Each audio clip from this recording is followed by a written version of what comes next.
Bismillahirrahmanirrahim. Assalamualaikum warahmatullahi wabarakatuh.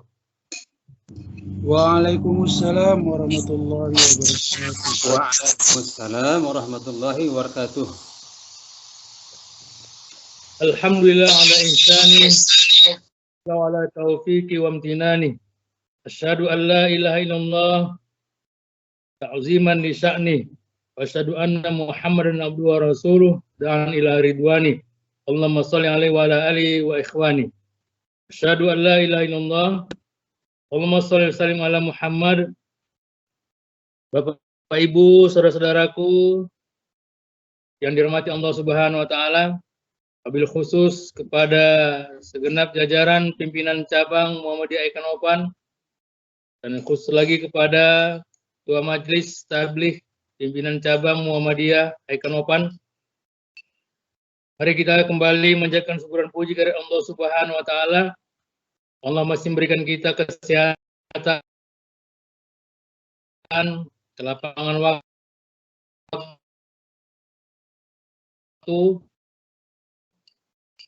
dan tentunya banyak nikmat-nikmat lain yang telah Allah dan masih berikan kepada kita agar kita syukuri kenikmatan rezeki dan rahmat yang Allah berikan pada jalan yang Allah ridhoi. Dan dengan itu mudah-mudahan Allah terus memberikan rahmatnya kepada kita. Allah tambah lagi rezekinya kepada kita. Allah selalu senantiasa melindungi kita. Salam kita sampaikan kepada Rasulullah sallallahu alaihi wasallam. Allahumma shalli wa sallim ala Muhammad wa ala alihi wa sahbihi ajmain. Sama-sama kita ketahui bahwa Rasulullah sallallahu alaihi wasallam adalah nabi terakhir yang menerima wahyu yang kita kenal dengan Al-Qur'an. Yang insya Allah pada malam hari ini tema kita adalah Al-Qur'an hujjatun laka aw 'alaika. Tentunya ini merupakan pedoman hidup kita yang kita memohon kepada Allah Subhanahu wa taala kiranya Allah memberikan kita pertolongan agar kita mampu tegak istiqomah berada di dalam risalah agama yang telah dibawa oleh Rasulullah sallallahu alaihi wasallam. Masyarul muslimin, masyarul muslimat, Bapak Ibu, saudara-saudaraku yang dirahmati Allah Subhanahu wa taala. Pada malam hari ini kita dapat melanjutkan kegiatan yang sangat berfaedah ini, yang sangat mempunyai efek yang luar biasa positifnya kepada kita, yang mana kita senantiasa menuntut ilmu, menambah bekal hidup kita. Mudah-mudahan pada malam hari ini kajian daring Senin malam episode yang ke-19 yang pada malam hari ini insya Allah akan dibawakan oleh Ustazuna Zulkifli Simatupang Hafizullah Ta'ala. Mudah-mudahan kita yang berhadir di sini dapat menyimak, dapat mendapatkan faedah dari apa yang nanti disampaikan oleh Al-Ustaz. Namun, seperti biasa, setiap kita memulai sebuah kebaikan, mari kita awali sama-sama kita melapaskan basmalah. Bismillahirrahmanirrahim. Selanjutnya, yang kedua, mari kita mendengarkan lantunan ayat suci Al-Quran yang pada kesempatan kali ini akan dibawakan oleh Muallim Abdul Haris Ritonga SPD. Kepada Muallim Abdul Haris Ritonga SPD, falyatafaddal maskura.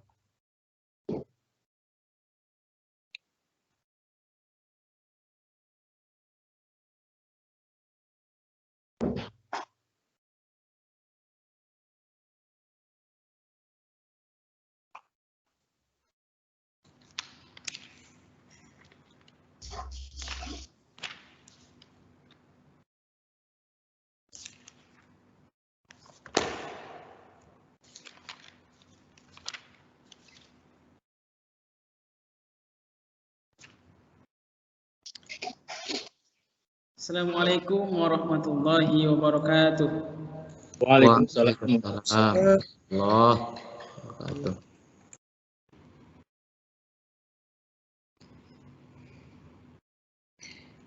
أعوذ بالله من الشيطان الرجيم. بسم الله الرحمن الرحيم.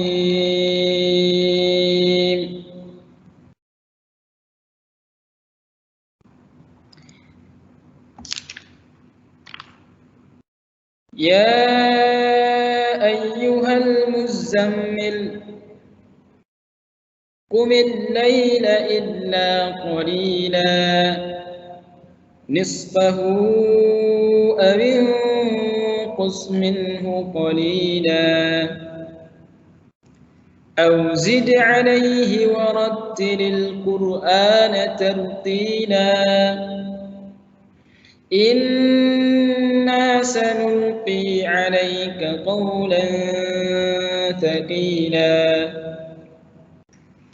إن ناشئة الليل هي أشد وطئا وأقوم قيلا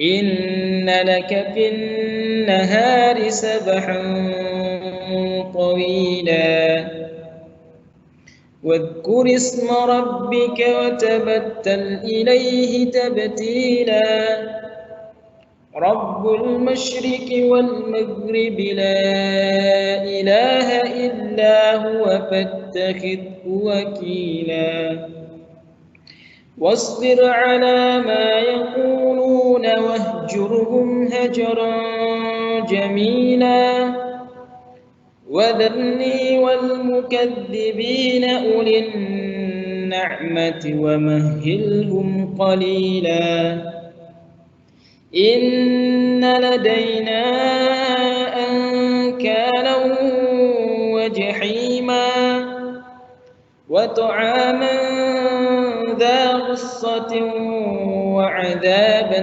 أليما يوم ترجف الأرض والجبال وكانت الجبال كثيبا مهيلا إنا أرسلنا إليكم رسولا شاهدا عليكم كما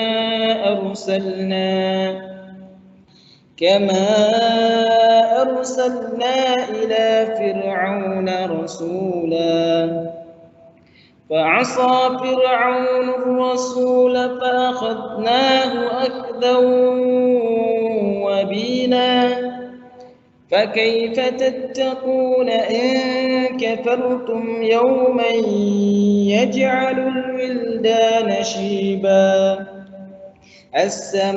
السماء منفطر به كان وعده مفعولا إن هذه تذكرة فمن شاء اتخذ إلى ربه سبيلا.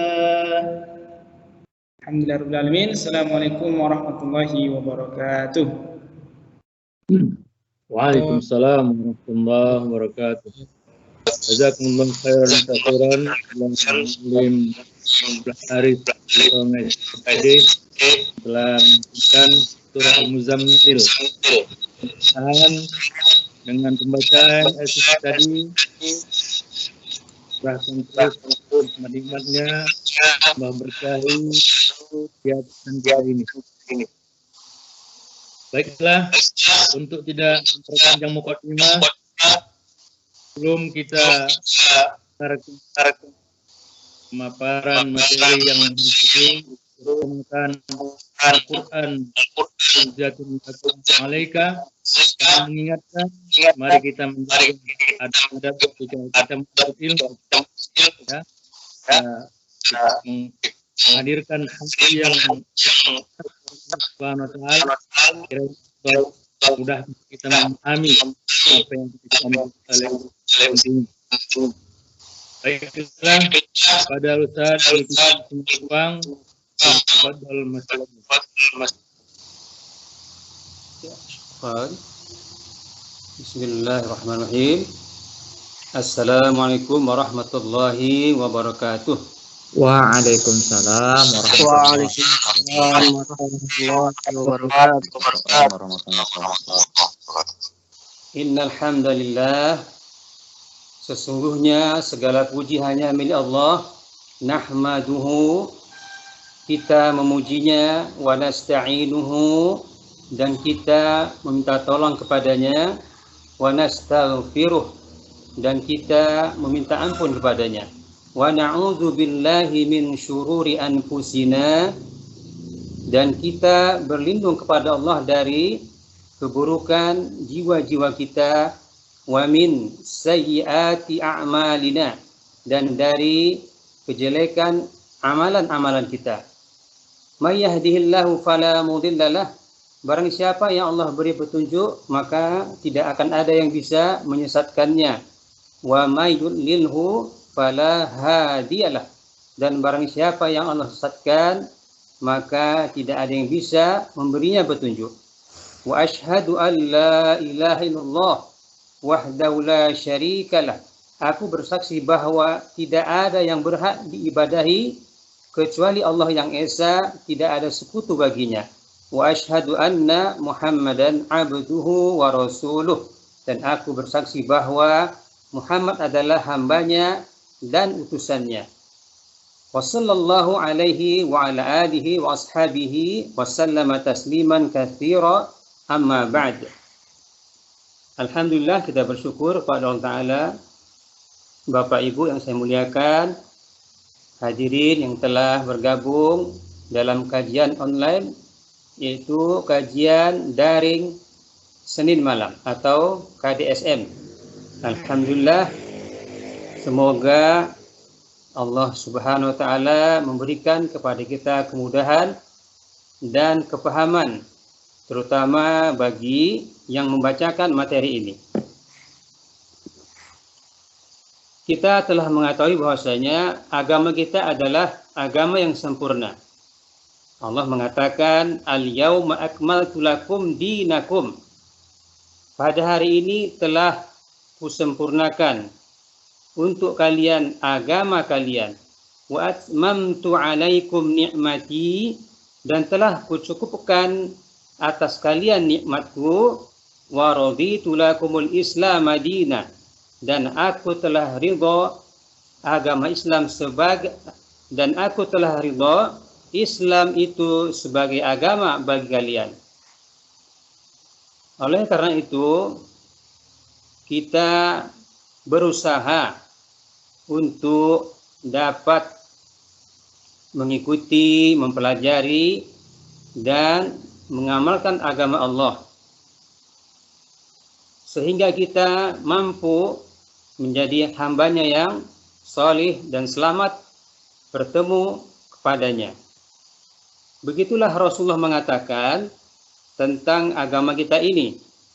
Rasulullah bersabda, taraktu fiikum amrayni lan tadillu ma tamassaktum bihima, kitaballahi wa sunnata rasulih. Aku tinggalkan pada kalian dua perkara, yang mana kalian tidak akan sesat selagi kalian berpegang teguh kepada keduanya. Itulah dia kitabullah dan sunnah rasulnya. Saudara-saudara, para hadirin yang saya muliakan, Bapak Ibu, topik materi kita adalah Al-Qur'anu hujjatun laka au alaika. Ya, Al-Qur'an adalah pembela bagimu, atau sebaliknya, dia menjadi musuhmu. Begitulah kata Rasulullah, bahwasanya ada dua keadaan, tidak ada tiganya, cuma dua. Kata Rasulullah, Al-Quran itu bisa menjadi pembelamu atau sebaliknya menyerangmu. Ya, ini telah dijelaskan para alim ulama bahwasanya setiap orang Islam itu harus membaca Al-Quran. Kalau tidak dibacanya, maka Al-Quran nanti akan menyerangnya di hari akhirat, di hari kiamat. Atau ada pula kaum muslimin membaca Al-Quran namun tidak mengikutinya, bahkan menyelisihinya, itu pun mendapat ancaman dari Al-Quran. Tentu kita berharap Al-Quran adalah pembela bagi kita. Di antaranya contoh misal perintah sholat, perintah puasa, haji, dan berbagai perintah yang sudah banyak kita dengarkan, lalu kita kerjakan, itu namanya kita sudah mengambil Al-Quran sebagai pembela kita. Dan Alhamdulillah kita selalu berusaha untuk melakukan ketaatan kepada Allah Ta'ala. Namun, agama kita sangat luas dan kedetailannya cukup menyeluruh, sehingga setiap kita harus berusaha terus dan terus menimba ilmu agama dari berbagai sisi. Di sana ada ilmu akidah, tauhid, fikih, kemudian manhaj, dan berbagai lainnya. Oleh karena itu, hendaklah kita bersemangat menuntut ilmu agama. Mari kita lihat contoh bahwa Al-Quran menolong pembacanya. Yang pertama adalah sabda Nabi sallallahu alaihi wasallam, "Iqra'ul Qur'an fa innahu ya'ti yaumal qiyamah syafi'an li ashabihi." Rawahu Muslim. Kata Nabi, bacalah oleh kalian Al-Quran itu karena dia akan datang pada hari kiamat. Untuk apa? Syafi'an, untuk membela pembacanya. Itu ya. Yang kedua, sabda Nabi, "Man qara'al Qur'ana wa 'amila bima fihi albasahu walidayhi tajan yaumal qiyamah. Dhau'uhu ahsanu min dhau'is syamsi."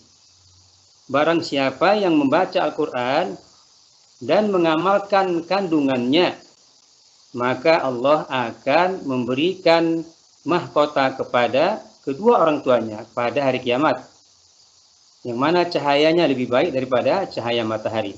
Ya, rawahu Ahmad. Hadis berikutnya adalah yuqalu li sahibil Qur'an iqra wartaqi warattil kama kunta turattil fid dunya fa inna manzilaka inda akhiri ayatin taqra'uha. Pada hari kiamat akan dikatakan kepada orang yang membaca Al-Quran di dunia, dikatakan kepadanya, bacalah dan naiklah dan tartilkanlah. Ya, ini bukti bahwasanya Al-Quran itu harus dibaca tartil, ya, yaitu memenuhi bacaan daripada lafaz, membenarkan lafaznya, sifat-sifatnya, panjang pendek, dan sebagainya yang kita kenal dengan ilmu tajwid. Jadi diperintahkan dia membaca, lalu dia naik derajatnya di surga, dan disuruh mentartilkan sebagaimana dia dulu mentartilkan ketika di dunia, karena kedudukannya di surga sesuai dengan akhir ayat yang dibacanya. Baik, berikutnya adalah penjelasan dari makna membaca Al-Quran. Itu ya. Atau sebelumnya, faidah yang didapat oleh pembaca Al-Quran tadi dari beberapa hadis yang disabdakan Nabi, itu semua mempunyai syarat. Ya. Di sana ada syarat agar bisa memperoleh pembelaan dari Al-Quran. Ya, Rasulullah bersabda tentang syarat itu, yu'ta bil Qur'ani yaumal qiyamah. Al-Quran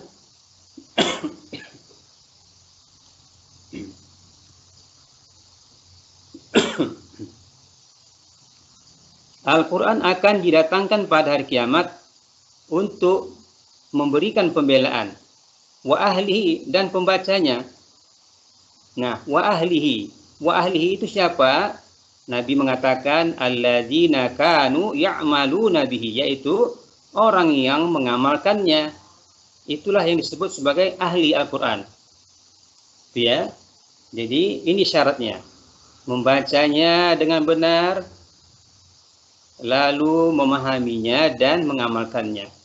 Dan ini diperjelas oleh firman Allah Ta'ala dalam surah Al-Baqarah ayat 121. Allah Subhanahu Wa Ta'ala berfirman, alladzina atainahum al-kitab, alladzina atainahumul kitab, orang-orang yang telah kami beri kitab, yatlunahu haqqa tilawati, mereka telah membacanya sebagaimana mestinya. Ulaika yu'minuna bih wa may yakfur bihi fa ulaika humul khasirun. Jadi di sini Allah menegaskan ulaika yu'minuna bih, yaitu orang-orang yang dihitung dianggap beriman kepada Al-Qur'an adalah orang-orang yang membacanya dengan sebenar-benar membaca. Maksudnya adalah dia telah melakukan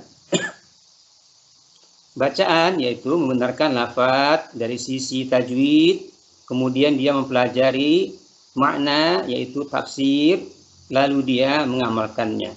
Sebagaimana kata Utsman bin Affan, kami dulu belajar Al-Quran 10 ayat demi 10 ayat. 10 ayat sampai paham, lalu kami amalkan. Maka tambah lagi 10 ayat. Begitulah penjelasan dari firman surah Al-Baqarah ayat 121. Kemudian tambahannya adalah tentang penekanan memperhatikan Al-Quran. Kita ambil dari surah Muhammad ayat 24. Allah Subhanahu wa Ta'ala berfirman, afala yatadabbarunal Qur'an am ala qulubin aqfaluha. Maka tidakkah mereka menghayati Al-Quran? Tidakkah mereka memperhatikan Al-Quran atau hati mereka sudah terkunci? Ya, dan masih banyak lagi surat lain yang semakna dengan ini, yaitu tadabbur. Jadi tadabbur adalah seseorang membaca Al-Quran, lalu dia berusaha untuk memahaminya, kemudian mengamalkannya. Baik, saudara-saudara yang saya muliakan, kita bersyukur sudah diberi Allah kemudahan untuk bisa membaca Al-Quran. Alhamdulillah, kita hendaknya terus berusaha dan meminta tolong kepada Allah, karena kita sendiri menyadari banyak masih yang belum mampu kita kerjakan. Oleh karena itu para ulama menasihatkan berusaha walaupun sedikit demi sedikit. Kita ambil contoh dari surah Al-Fatihah yang berbunyi iyyaka na'budu wa iyyaka nasta'in. Hanya kepadamulah ya Allah kami beribadah, dan hanya kepadamulah kami meminta tolong. Ya, ini sangat dalam bahwasanya seorang mukmin mengatakan kami hanya kepadamu ya Allah beribadah. Dan kita telah melihat dalam kehidupan sehari-hari, ya mungkin diri kita atau saudara-saudara kita kadang meminta itu tidak kepada Allah saja, tapi kepada yang lain. Misal, mau buka toko nanti minta kepada mbah dukun supaya tokonya laris. Nggak minta kepada Allah dia, minta kepada dukun. Kemudian kalau dia mau lulus ujian, mau masuk sekolah yang bagus atau mau masuk yang lain, begitu pula mau mencari jabatan. Dan kita melihat ini terjadi gitu ya. Jadi dia mengatakan kami hanya kepadamu ya Allah beribadah, ternyata tidak. Gitu ya. Nanti kita beri contoh-contoh yang jelas dari hadis tentang hal itu. Baik, satu ayat dari surah As-Saff tentang orang yang mengatakan sesuatu namun tidak dikerjakannya. Ya, kita berlindung pada Allah dari hal itu. Dalam surah As-Saff ayat 2, Allah Ta'ala berfirman, Ya ayyuhalladzina amanu, wahai orang-orang yang beriman, lima taquluna ma la taf'alun. Kenapa kalian mengatakan sesuatu yang tidak kalian kerjakan? Kabura maqatan indallahi an taqulu ma la taf'alun. Sangatlah dibenci Allah jika kamu mengatakan apa-apa yang tidak kamu kerjakan. Itu ya. Mudah-mudahan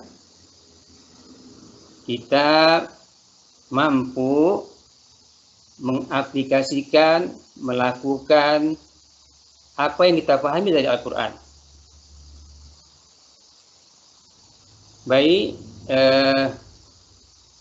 saya ambil contoh hadis tentang serangan daripada Al-Quran bagi pembacanya yang menyelisih Al-Quran itu. Ini hadis riwayat Tirmidzi. Rasulullah bersabda, Ta'awwadhu billahi min jubbil hazan. Qalu, ya Rasulullah, wa ma jubbul hazan? Qala, wadin fi jahannam. Tata'awwadhu minhu jahannamu kulla yawmin mi'ata marrah. Qulna, ya Rasulullah, wa man yadkhuluhu? Qal, al-qurra'ul mura'un bi'a'malihim. Ya, ini hadis Rasulullah bersabda, berlindunglah kalian kepada Allah dari jubbil hazan. Maka para sahabat bertanya, apa itu jubbil hazan? Wahai Rasulullah, beliau menjawab, sebuah lembah di neraka jahanam. Jadi neraka jahanam itu mempunyai lembah yang namanya jubbil hazan. Yang mana neraka jahanam itu sendiri berlindung dari lembah itu setiap hari 100 kali. Maka kami bertanya, siapakah yang akan memasukinya? Rasul menjawab, yaitu para pembaca Al-Quran yang mereka memamerkan amalannya itu. Nah, itu dia disebut lembah kesedihan. Ya. Kenapa lembah kesedihan? Bahwasanya kita ketahui orang kalau disiksa karena kesalahannya dia bisa menerimanya ya. Nah, ini lembah kesedihan. Orang itu di dunia itu tukang baca Quran, dikenal ahli, pintar, guru mengajar, tapi ternyata dia disiksa di lembah yang jahanam saja takut sama lembah itu. Maka disebut lembah kesedihan. Orang yang beramal dikira sudah dapat kebaikan, ternyata disiksa di tempat yang paling buruk. Maka disebut lembah kesedihan. Ya, na'udzubillahi min dzalik. Baik, terakhir ini saya bacakan agak panjang sedikit dari hadis Muslim dari sahabat Abu Hurairah. Ya, Nabi bersabda, sesungguhnya manusia yang pertama diadili pada hari kiamat adalah orang yang mati syahid di jalan Allah. Ia didatangkan lalu diperlihatkan kepadanya kenikmatan yang diberikan di dunia. Lalu ia pun mengenalinya dan mengakuinya. Lalu Allah bertanya, amal apakah yang engkau lakukan dengan nikmat-nikmat itu? Dia menjawab, aku berperang semata-mata karena engkau, sehingga aku mati syahid. Allah berkata, engkau dusta. Engkau berperang supaya dikatakan seorang yang gagah pemberani. Memang demikianlah yang telah dikatakan tentang dirimu. Ini orang pertama. Kemudian diperintahkan, untuk orang pertama tadi, diperintahkan malaikat menyeret orang itu di atas wajahnya, lalu dilemparkan ke dalam neraka. Itu adalah orang yang ikut perang mati syahid. Yang kedua adalah orang yang menuntut ilmu agama, kemudian dia mengajarkannya. Ya, mungkin ini sudah selevel da'i ya, ustadz. Dan dia membaca Al-Quran.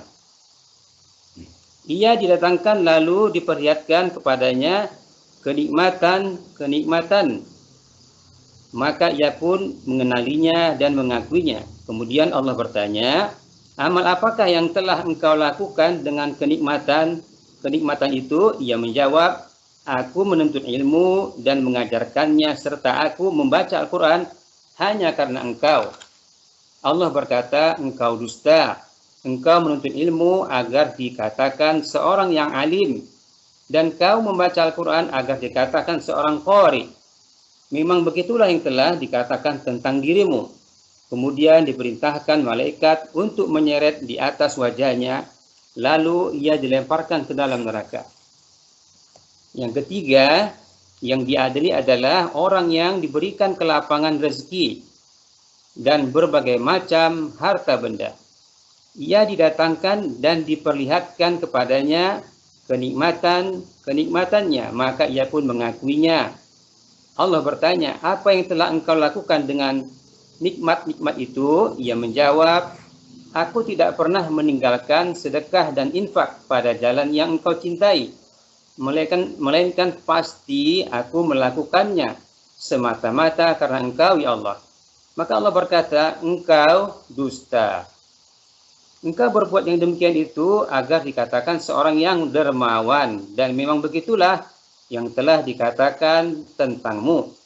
Kemudian diperintahkan malaikat agar menyeretnya di wajahnya dan melemparkannya ke dalam neraka.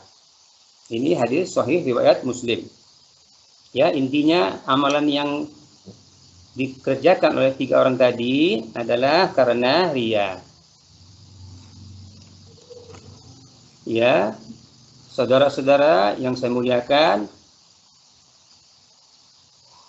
dalam kehidupan sehari-hari sebenarnya kita atau kaum muslimin sudah mempelajari tafsir ya secara tidak langsung ketika para dai menyampaikan ilmu fikih, akidah dan berbagai ilmu lainnya.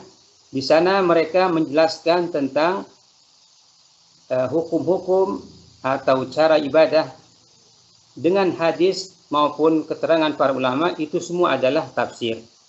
Sebenarnya itu adalah tafsir. Jadi alhamdulillah seseorang dikatakan berilmu ketika dia mendengar penjelasan. Dia mendengarkan penjelasan gurunya atau ustadz atau pembawa materi dan sahih, lalu dia memahaminya, diamalkannya, itu namanya ilmu ya. Tidak mesti dihafalnya hadis itu. Nah, gitu ya. Jadi ada tingkatan kondisi kaum muslimin dalam memperhatikan Al-Quran ya. Ada yang tidak membacanya dan tidak mengamalkannya. Yang kedua, tidak membaca tapi diamalkannya. Dia mendengar dan memahaminya. Kemudian ada yang membacanya tapi menyelisihinya. Kemudian yang keempat, dia membaca dan mengamalkannya. Ya, baik, mungkin saya kira cukup. Cuman ini yang mampu saya bawakan. Ya, lebih dan kurangnya mohon maaf.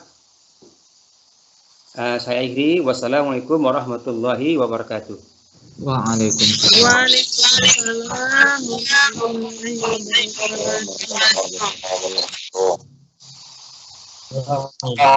Terima kasih Pak Ustaz. Mohon maaf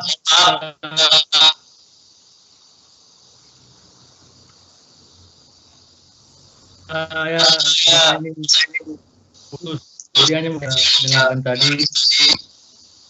Namun seperti biasa hari kita memberikan ataupun kita memasuki sesi jawab barangkali serta dari ini kemarin ada yang ingin bertanya pada langsung pun melalui silakan.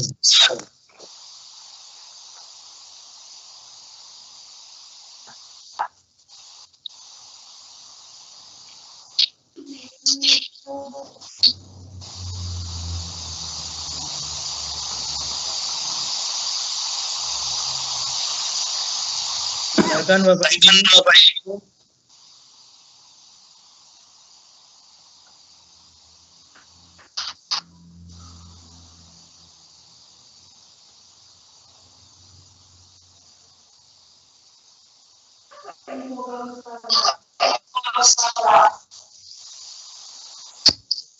Ya, silakan.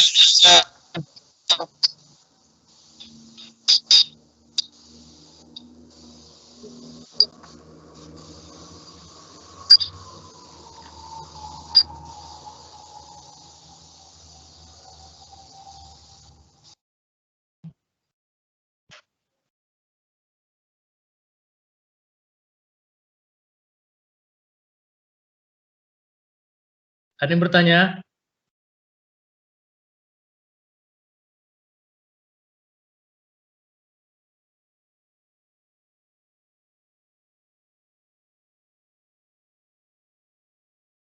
Assalamualaikum Ustaz Jul. Waalaikumsalam.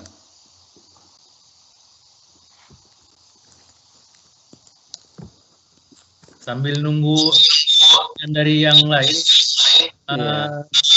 jika saya bertanya, kita tidak terlalu kita dilarang minta pada selain. Contohkan tadi orang yang membuka usaha, datang ke dukun. Nah ini barangkali perlu dalam hal meminta yang bagaimana yang dilakukan oleh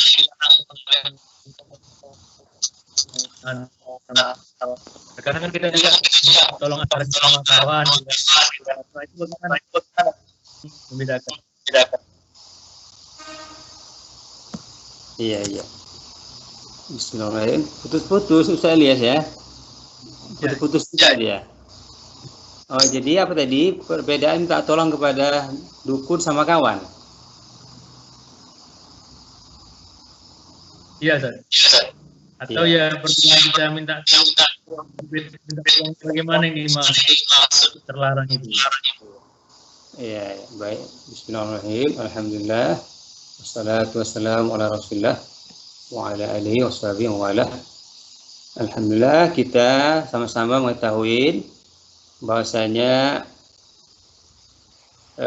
meminta tolong kepada hal-hal yang tidak dimampui itu tidak dialamatkan kepada manusia, namun memintanya kepada Allah ya. Hal-hal yang tidak dimampui seperti ada orang minta anak gitu ya, dimintanya kepada dukun, atau dia minta kelulusan dari suatu ujian yang besar, menurutnya dia butuh bantuan dukun, maka itu tidak dimampui sebenarnya. Jadi yang minta tolong yang dimampui seperti ya bantu keuangan, kalau yang bantu mampu, itulah dia membantu tenaga yang memang bisa dikerjakan manusia, itu yang dimaksud, itu yang boleh ya. Yang tidak boleh adalah meminta bantuan hal-hal yang itu sebenarnya manusia tidak bisa melakukannya. Jadi manusia sebenarnya sama sekali dilarang ya bekerjasama dengan jin, dilarang bekerjasama. Ya, mungkin itu aja Ustaz Elias.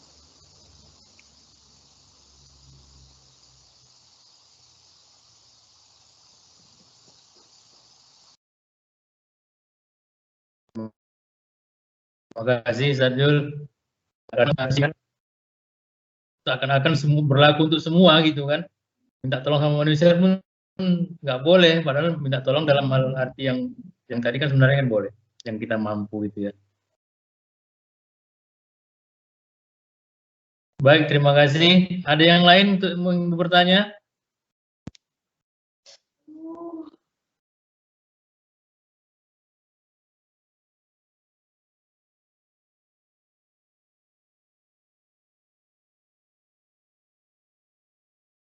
Ini Ustaz, ingin bertanya Ustaz. Silakan Pak Anto. Baik. Assalamualaikum warahmatullahi wabarakatuh. Waalaikumsalam warahmatullahi wabarakatuh. Terima kasih untuk Ustaz Ilyas bagi moderator dan Ustaz Abdul yang memberikan materinya pada malam hari ini. Saya ingin bertanya Ustaz terkait Al-Quran sebagai pedoman, sebagai jalan dakwah juga bagi kita. Saya pernah diskusi dengan beberapa teman di luar sana gitu kan tentang isi dalam kandungan Al-Quran itu. Kalau kita melihat dari perbandingan ya kan Ustaz, antara Al-Quran itu ada kabar baik dan sebenarnya ada kabar yang ingin menjadikan sebagai sebuah peringatan bagi kita. Contohnya kalau misalnya melakukan hal ini azab Allah sangat pedih. Jadi kalau dibanding-bandingkan begitu Ustaz, kalau kita mendengarkan sebuah kandungan dari Al-Quran, pesan-pesan yang kita dengarkan malah semacam pesan-pesan yang menurut kita ya Ustaz sebagai anak muda itu kok kenapa Islam itu kok jadi menakutkan ya gitu kan. Karena yang kita dengar azab, hukuman, siksaan neraka dan lain sebagainya gitu. Nah, kita ingin tahu sebenarnya Ustaz, apakah perbandingan kabar baik ya kan tentang surga itu, kabar baik tentang orang yang melakukannya dengan azab-azab itu, apakah perbandingannya lebih banyak yang sebagai sebuah peringatan yang pedih atau sebagai kabar baik? Itu yang pertama. Ingat kan gini, ketika kalau misalnya orang-orang menangkap kan lebih mudah untuk menjadikan ini sebagai jalan dakwah kan ketika kandungan Al-Quran itu lebih banyak yang mengajak kepada kebaikan. Saya bilang itu ada kabar-kabar baik dari ketika melakukan ini akan dibalas dengan ini gitu kan. Daripada ketika melakukan ini tapi dapat balasannya ini gitu kan. Di balasannya yang pedih gitu kan. Jadi apakah di dalam Al-Quran itu lebih banyak kabar baik yang ada di situ daripada sebuah peringatan yang itu bentuknya seperti hukuman bagi nanti di akhirat nanti. Saya kira sekian Ustaz. Mungkin kiranya bisa mendapat pencerahan dari Ustaz. Terima kasih. Assalamualaikum.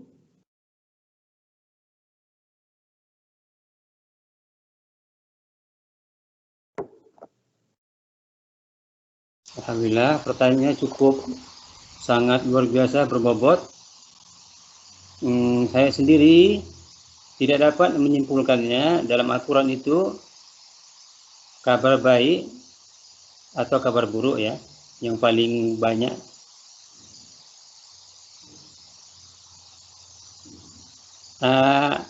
Ya, cuman secara garis besar ya Pak Suryanto, pada dasarnya kita ini kan di dunia ini adalah menjalani cobaannya seperti firman Allah Ta'ala dalam surah Al-Baqarah ayat 38 ya. Qul nahbitu minha jami'an fa imma ya'tiyannakum minni huda faman tabi'a hudaya fala khaufun 'alaihim wa lahum yahzanun. Allah waktu itu mengatakan turunlah kalian ya, di situ diterangkan walaupun silang pendapat disuruh turun dari surga adalah Nabi Adam, Hawa dan Iblis. Lalu Allah mengatakan barang siapa yang mengikut petunjukku, yaitu untuk Nabi Adam dan istrinya, maka mereka tidak akan bersedih ya, mereka tidak akan takut dan tidak bersedih. Maknanya tidak takut adalah seorang yang mengikuti petunjuk Allah, maka dia tidak akan takut berjalan di muka bumi ini. Dia tidak akan takut hidup di dunia ini. Kenapa? Tadi Allah bilang barang siapa yang mengikuti petunjukku, nah itulah dia. Itu jaminannya sangat jelas. Jadi mungkin kalau ada lagi ancaman, kita tidak khawatir. Tidak khawatir dengan ancaman karena Allah mengatakan barang siapa yang mengikuti petunjukku tidak perlu takut. Tidak takut di dunia karena sudah mengikuti petunjuk Allah, dan jangan bersedih, yaitu nanti di akhirat tidak perlu bersedih. Kenapa? Karena di surga sudah memperoleh balasannya. Nah itulah mungkin garis besarnya ya yang saya perhatikan. Kita ini ternyata memang khusus menjalani ujian di muka bumi ini. Itu yang saya perhatikan dari banyak ayat, gitu ya. Dari banyak ayat saya perhatikan kita itu memang diuji ya, dari surah Al-Muluk, Al-Insan, dan mungkin surah-surah yang lain. Kita hanya diciptakan untuk diuji. Siapa kita yang mampu lulus? Ya, mungkin itu saja Pak Suryanto. Mohon maaf, pertanyaannya Masya Allah luar biasa. Mungkin bisa dibantu Ustaz yang lain. Ya, silakan. Terima kasih.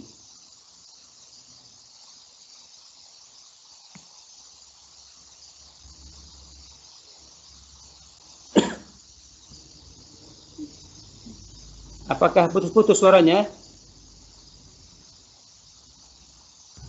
Jelas. Alhamdulillah. Jelas.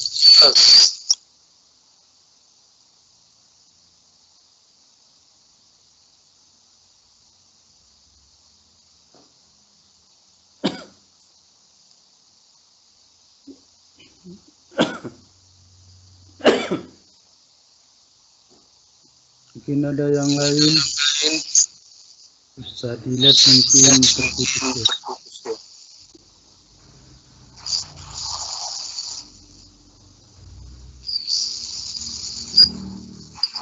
Ya, saya kembalikan kepada Ustaz Ilyas.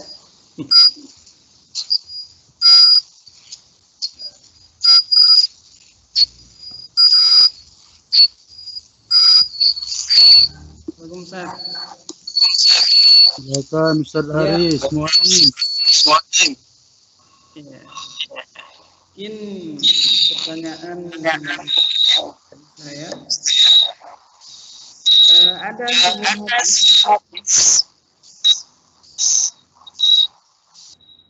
yang kira-kira bunyinya, kira-kira maknanya bahwasanya Al-Quran itu Al-Quran dan puasa ya akan datang di hari akhirat nanti.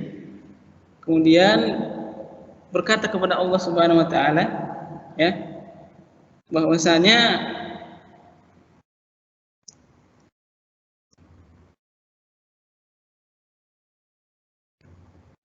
mana'tuhun nauma bil-lail, aku telah melarang hamba ini daripada tidur ketika malam, maka berikanlah syafaat kepadanya. Maksudnya jadikan Al-Quran itu menjadi syafaat datang di hari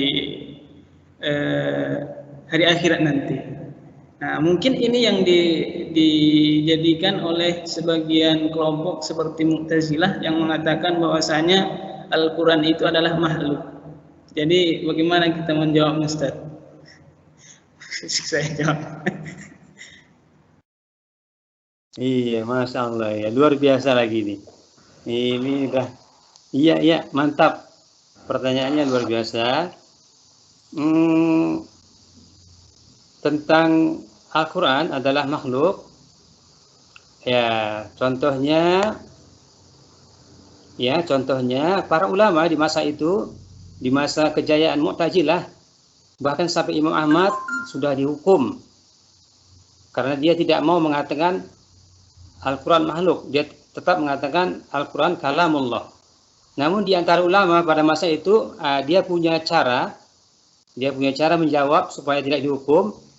Ya, yang dimaksud makhluk di situ adalah tempat menuliskannya ya, kertas-kertasnya ini. Nah, itu makhluknya. Tapi kalau kalamullah bukan makhluk. Kalau dia nanti dibukukan namanya kitabullah, maka Al-Quran kertasnya ini mushaf namanya kan. Mushaf adalah makhluk benar, tapi tetap isinya adalah kalamullah. Ya, itu ya. Nah, itulah yang kita ketahui dari kelompok Mu'tazilah, menganggap Al-Quran itu makhluk. Ya, mungkin itu Ustaz Aris.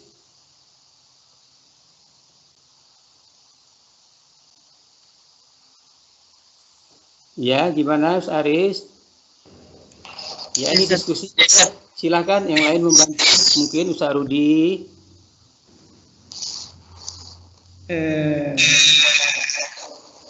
Pas. Intinya saat ini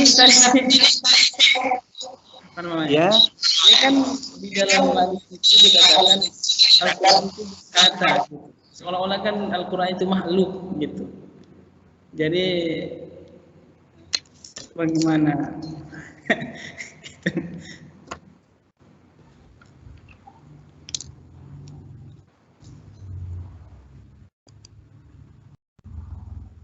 Dalam hadisnya Ustaz disebutkan wa yaqulul Qur'an gitu. Al-Qur'an berkata. Nah, berarti seolah-olah Al-Qur'an ini adalah makhluk hidup gitu, bisa berkata gitu. Datang Al-Qur'an.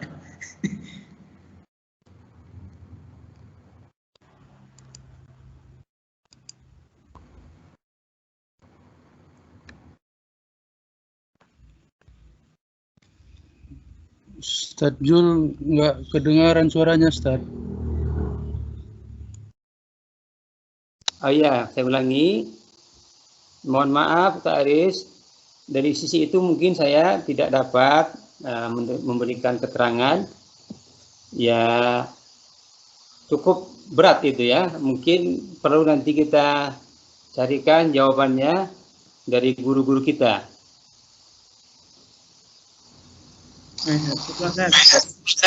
Ya, sama.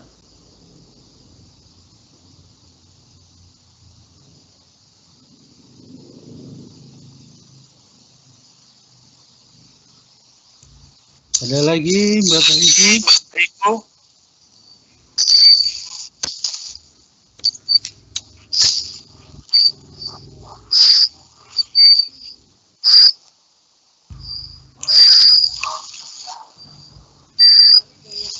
Ini Ustaz Ilyas sampainya keluar lem.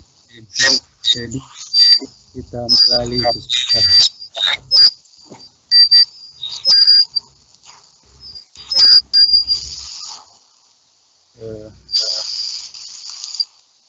Dari waktu kita masih ada ya.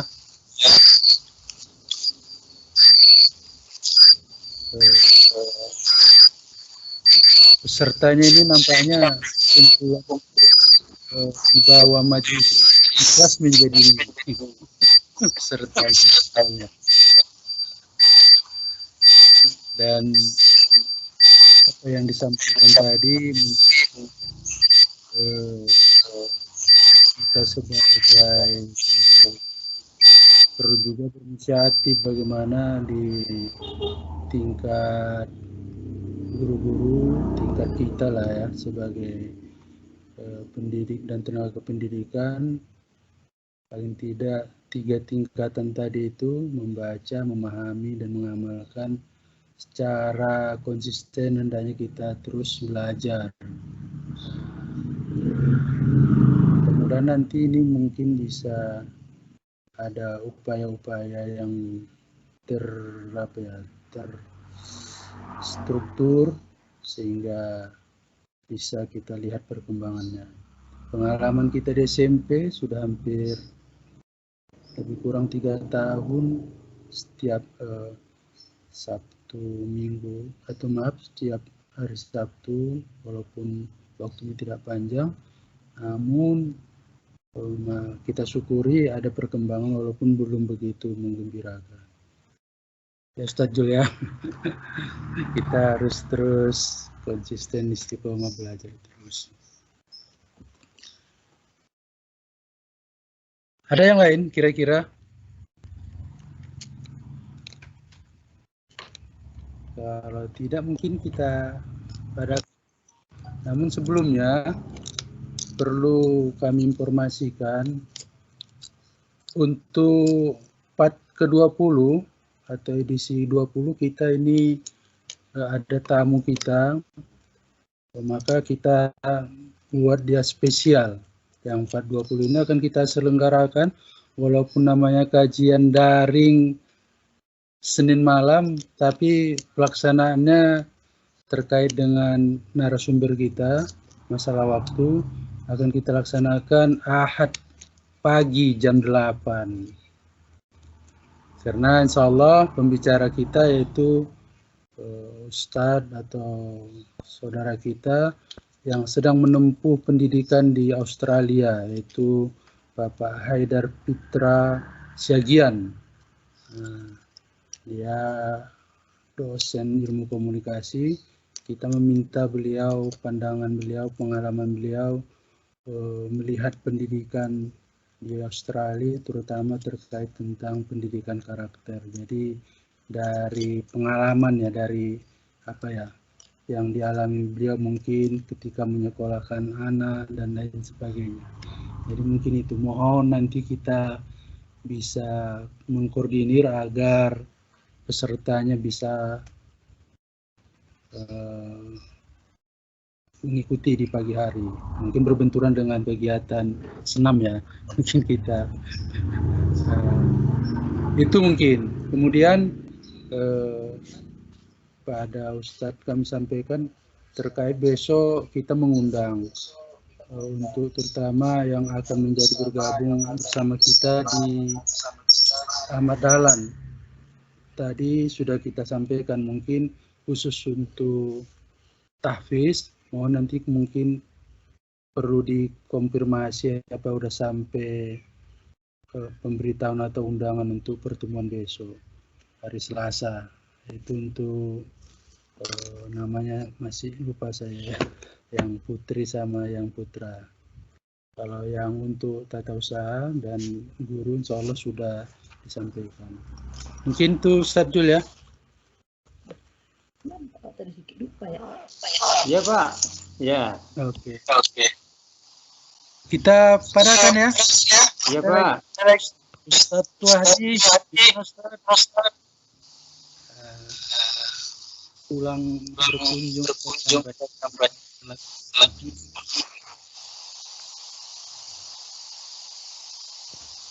saya rasa demikian ya. Mungkin akhir penutup Ustadz diskusi dari yang kita malam Ustadz sama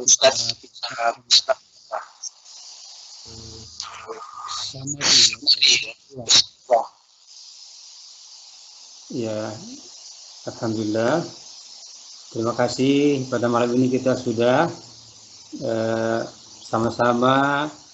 Sebenarnya ya harapan kami guru-guru lain juga banyak yang padat ilmunya ya, boleh dibagikan sebenarnya gitu tentang kajian dari hadis Nabi tadi. Al-Quran adalah pembelamu atau menjadi yang menyerangmu. Ya, ini insya Allah kita sudah berencana di sekolah nanti murid-murid kita minta untuk menghafal surah Al-Baqarah ayat 121 dan memahami maknanya, lalu mempraktekkan kandungannya, yaitu membaca Al-Quran dengan ilmu tajwid, memahaminya walaupun misalnya satu ayat, lalu mengamalkannya. Terutama kita nanti penekanannya pada surah Al-Baqarah ayat 121. Itu rencananya, insya Allah mudah-mudahan tercapai sedikit demi sedikit. Ya, Bapak Ibu yang saya muliakan, mungkin itu saja. Terima kasih. Saya tutup. Subhanakallahumma wa bihamdik. Asyhadu an la ilaha illa anta astaghfiruka wa atubu ilaik. Walhamdulillahi rabbil alamin. Assalamualaikum warahmatullahi wabarakatuh. Waalaikumsalam Terima kasih. Sama-sama kita ucapkan yang menyampaikan kajian pada malam hari ini. Seolah kita bertemu pada hari Ahad Juli jam 8 narasumber yaitu akhir Putra Yajian dari beliau sekarang berat ya karena beda waktu ya bukan 3 jam kita buat malam berarti jam malam. Nah, maka kita geser, mudah-mudahan kita diberi oleh Allah Subhanahu wa taala kesempatan waktu untuk dapat bergabung pada kajian spesial untuk edisi ke-20. Untuk pada malam hari ini kita tutup dengan mengucapkan lafaz Alhamdulillah Alhamdulillah. Assalamualaikum warahmatullahi wabarakatuh. Waalaikumsalam. Waalaikumsalam warahmatullahi wabarakatuh. Iya, nampak.